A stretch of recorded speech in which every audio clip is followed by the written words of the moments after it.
हर flight के सुरक्षित होने के पीछे सिर्फ बेहतरीन इंजीनियरिंग ही नहीं होती, बल्कि कानूनों का एक मजबूत ढांचा भी होता है। आज हम हवाई सुरक्षा की इसी कानूनी रीढ़ यानी एयरक्राफ्ट एक्ट और रूल्स को समझने जा रहे हैं। ये जानना खास तौर पर उन लोगों के लिए बेहद ज़रूरी है जो एयरक्राफ्ट मेंटेनेंस में अपना करियर बनाना चाहते हैं। तो चलिए देखते हैं कि आज हम क्या क्या जानने वाले हैं। सबसे पहले हम सुरक्षा की नींव को समझेंगे, फिर एक्ट और रूल्स के बीच का फर्क जानेंगे। इसके बाद देखेंगे कि इस पूरी व्यवस्था में एक मेंटेनेंस प्रोफेशनल की भूमिका कहाँ है, और आखिर में इस बात पर गौर करेंगे कि ये सब सिर्फ तकनीक नहीं बल्कि कानून का मामला क्यों है।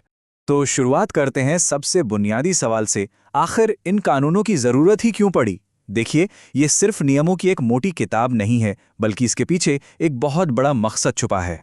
जरा सोचिए, भारत में किसी भी एयरक्राफ्ट को सुरक्षित उड़ने की कानूनी इजाज़त कौन सी चीज़ देती है?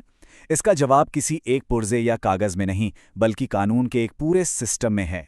इन कानूनों का लक्ष्य बिल्कुल साफ है। पहला, ये पक्का करना कि हर एयरक्राफ्ट उड़ान के लिए पूरी तरह से फिट है, यानी एयरवर्दी है। दूसरा, मेंटेनेंस और ऑपरेशन को रेगुलेट करना। तीसरा, हर हाल में फ्लाइट की सेफ्टी को बनाए रखना। और चौथा, इंटरनेशनल सिविल एविएशन ऑर्गेनाइजेशन यानी ICAO के ग्लोबल स्टैंडर्ड्स को पूरा करना। और इस पूरे सिस्टम की बुनियाद हैं एयरक्राफ्ट एक्ट 1934 और एयरक्राफ्ट रूल्स 1937। ये दोनों मिलकर भारत में एयरवर्दीनेस से जुड़ी हर गतिविधि के लिए एक कानूनी रीढ़ की हड्डी की तरह काम करते हैं। चलिए अब इस रीढ़ की हड्डी के पहले हिस्से को समझते हैं, यानी एयरक्राफ्ट एक्ट, जिसे हम एक ब्लूप्रिंट भी कह सकते हैं। ये वो दस्तावेज है जो नियम बनाने का अधिकार देता है। तो एयरक्राफ्ट एक्ट 1934 असल में है क्या? बहुत सीधे शब्दों में कहें तो ये वो कानून है जो भारत सरकार को सिविल एविएशन से जुड़े हर पहलू पर नियम बनाने और उन्हें लागू करने का अधिकार देता है। ये शक्ति का असली स्रोत है।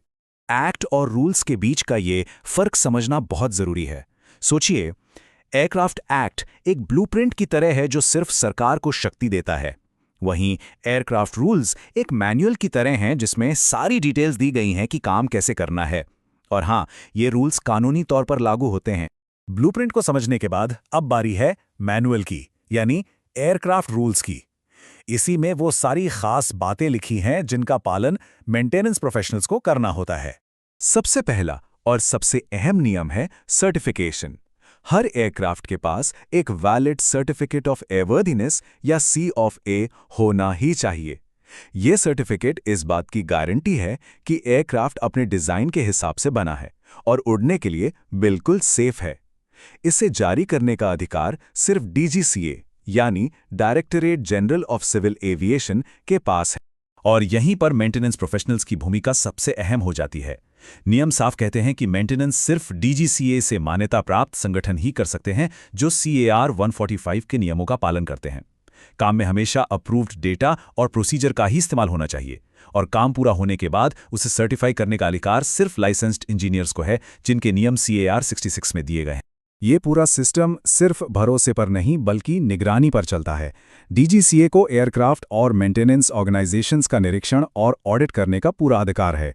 इसके अलावा किसी भी खराबी या गंभीर घटना की रिपोर्टिंग करना अनिवार्य है ताकि उस डेटा का इस्तेमाल करके भविष्य की सुरक्षा को और बेहतर बनाया जा सके।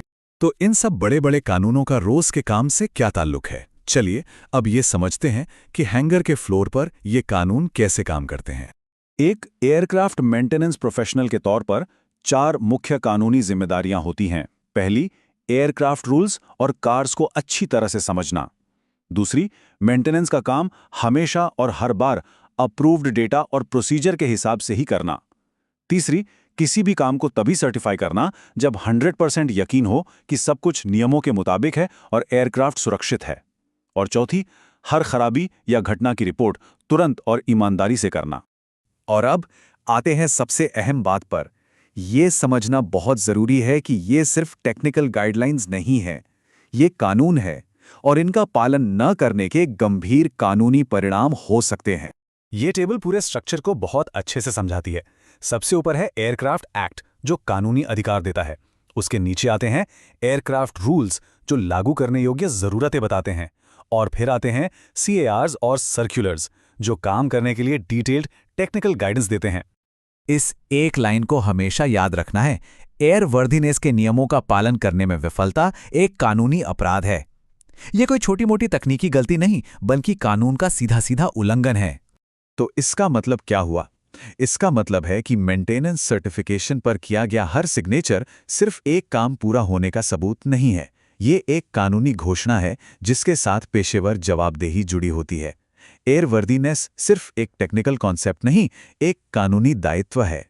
तो अगली बार जब कोई टास्क पूरा हो और साइन करने की बारी आए तो एक पल के लिए रुककर ये सवाल जरूर सोचना, क्या ये दस्तखत सिर्फ एक तकनीकी काम है या ये कानूनी घोषणा भी है?